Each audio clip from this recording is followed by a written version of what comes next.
अस्सलाम वालेकुम स्टूडेंट्स, कैसे हैं? खैरियत से हैं? स्टूडेंट, आज हम स्टार्ट करेंगे चैप्टर नंबर 8 न्यूट्रिशन का लेक्चर नंबर 3। स्टूडेंट, हम ऑलरेडी कार्बोहाइड्रेट और लिपिड के बारे में पढ़ चुके हैं, बट आज हम जो स्टार्ट करने जा रहे हैं वो है प्रोटीन और मिनरल। प्रोटीन और मिनरल के बारे में देखने से पहले हम सबसे पहले देखेंगे अबाउट प्रोटीन, क्योंकि मिनरल हमारा सेकंड टॉपिक है, इसलिए पहले प्रोटीन को डिस्कस करेंगे। एंड प्रोटीन की सबसे पहले हम बात करेंगे बुक के मुताबिक कंपोजिशन की। According to the composition of protein, proteins are composed of amino acid. Amino acid is a building block of protein, और प्रोटीन बनती है कब? जब बहुत सारे amino acid, thousands of amino acid जब आपस में मिलते हैं तो बनता है प्रोटीन का मॉलिक्यूल। ये था कंपोजिशन के हवाले से कि प्रोटीन कैसे बनती है। नेक्स्ट हम देखते हैं कंपोनेंट्स। कंपोनेंट में जो हम देखते हैं कि किस किस का अज्जा है प्रोटीन, तो हम देखते हैं कि protein are essential for different component, for different structure. तो हम सबसे पहले देखते हैं जो कंपोनेंट है हमारी बॉडी का, वो प्रोटीन सबसे पहले है साइटोप्लाज्म का, उसके बाद मेम्ब्रेन का, उसके बाद डिफरेंट ऑर्गेनेल्स का, उसके बाद मसल्स का जो मेजर कंपोनेंट है प्रोटीन मसल के लिए, और लिगामेंट और टेंडन। स्टूडेंट, साइटोप्लाज्म के बारे में आप जानते हैं सेमी विस्कस और सेमी ट्रांसपेरेंट एक फ्लूइड टाइप स्ट्रक्चर होता है जो हमारे सेल के अंदर पाया जाता है। मेम्ब्रेन, सेल मेम्ब्रेन का हमने टॉपिक पढ़ा था। सेल मेम्ब्रेन में प्रोटीन के मॉलिक्यूल एम्बेडेड होते हैं। ऑर्गेनल्स भी प्रोटीन जो है वो ऑर्गेनल को बनाता है। मसल्स का ज्यादातर पोर्शन प्रोटीन से बना होता है। लिगामेंट और टेंडन क्या है? स्टूडेंट, हमारी मसल और बोन की अटैचमेंट को टेंडन कहते हैं, और बोन और बोन की अटैचमेंट को लिगामेंट कहते हैं। अगेन स्टूडेंट, लिगामेंट क्या चीज है? बोन के साथ अटैचमेंट, इस पॉइंट को हम लिगामेंट कहते हैं, ये भी प्रोटीन का बना होता है। और मसल टू बोन अटैचमेंट ये भी टेंडन है, और इसमें भी प्रोटीन जो है वो अपना स्ट्रक्चर रोल प्ले करती है। स्टूडेंट, इस कंपोनेंट्स के बाद हम स्टार्ट करेंगे हमारा पोर्शन के जो प्रोटीन है वो एंजाइम्स की मैन्युफैक्चरिंग में भी रोल प्ले करता है। आपने चैप्टर नंबर 6 में पढ़ा था कि जो अमीनो एसिड है उनके मिलने से प्रोटीन बनती है, और प्रोटीन क्या बनाता है? एंजाइम। ये था स्टूडेंट नेक्स्ट पॉइंट। अब हम आगे बात करेंगे कि protein can be use for gaining energy. Protein को हम एनर्जी गेन करने के लिए इस्तेमाल कर सकते हैं। वो आपकी बुक में साइड बॉक्स है, इसका नाम है ग्लूकोनियोजेनेसिस। स्टूडेंट, ये नई टर्म है। ये टर्म मैंने इसलिए बोली है कि इस टर्म के मुताबिक जो प्रोटीन है वो अपना स्ट्रक्चर चेंज करके एनर्जी स्टोर करके कार्बोहाइड्रेट में कन्वर्ट हो जाता है। इस प्रोसेस को ग्लूकोनियोजेनेसिस कहते हैं। इस तरह जो प्रोटीन है उससे हम एनर्जी को गेन कर सकते हैं। स्टूडेंट, नेक्स्ट हमारा पॉइंट है वो है एनर्जी।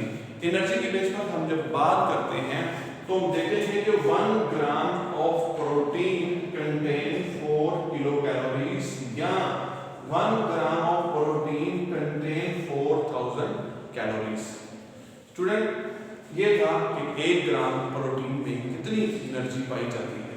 अब हम बात करेंगे डाइटरी सोर्सेज की। डाइटरी सोर्सेज में नंबर 1 आ जाता है मीट, जिसके जरिए हम प्रोटीन हासिल कर सकते हैं। उसके बाद आ जाता है एग, ग्रेन्स कहते हैं जो दानेदार जो ग्रेन लाइक चीजें होती हैं जिसको हम एज फूड यूज करते हैं, चाहे उसका फ्लोर बनाने।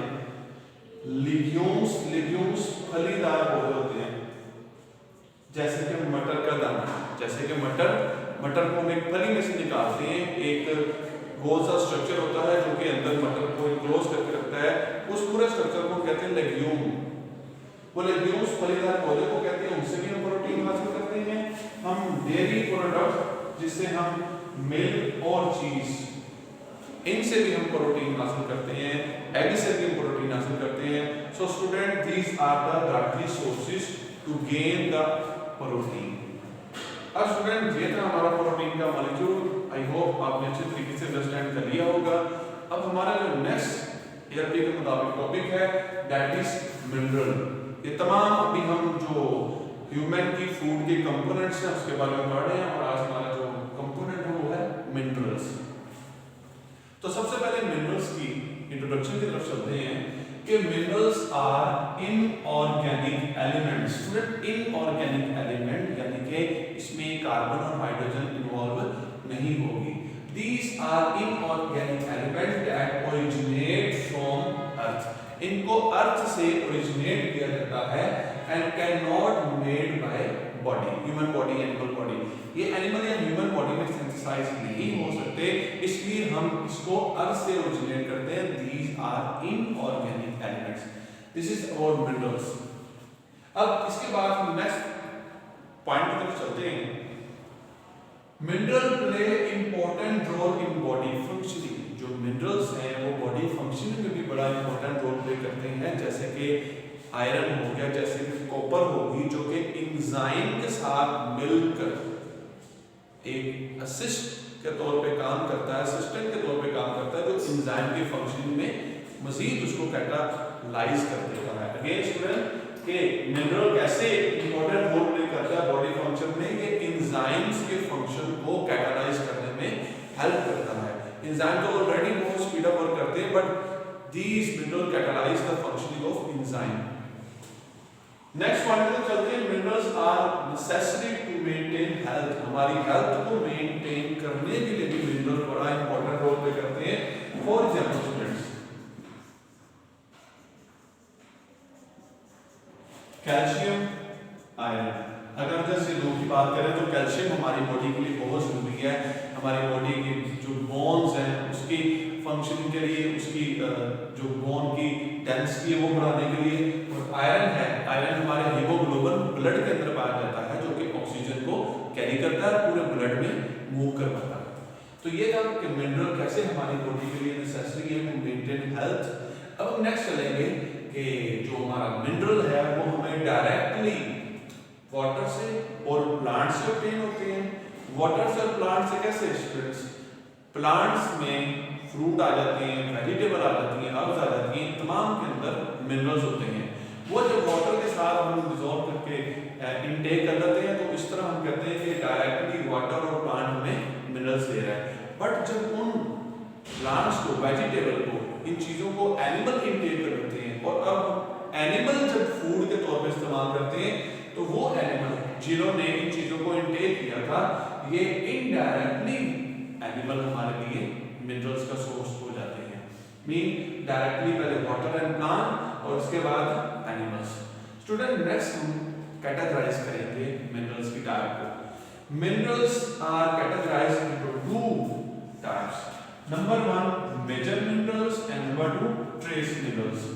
मेजर मिनरल और ट्रेस मिनरल में क्या डिफरेंस है स्टूडेंट? कि जो मेजर मिनरल है ये हमारी बॉडी में पर डे 100 मिलीग्राम या इससे भी ज्यादा रिक्वायर होता है।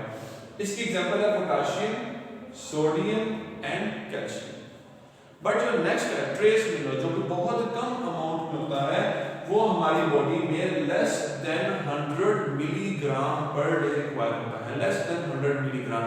और इसकी एग्जांपल में आ जाता है zinc, copper, iodine, iron, fluorine etcetera. Student ये था हमारा जो ट्रेस मिनरल। इस तरह हमने मिनरल्स को कैटेगराइज किया था कि मिनरल्स में 2 टाइप हैं और साथ ही हमने प्रोटीन के बारे में देखा था।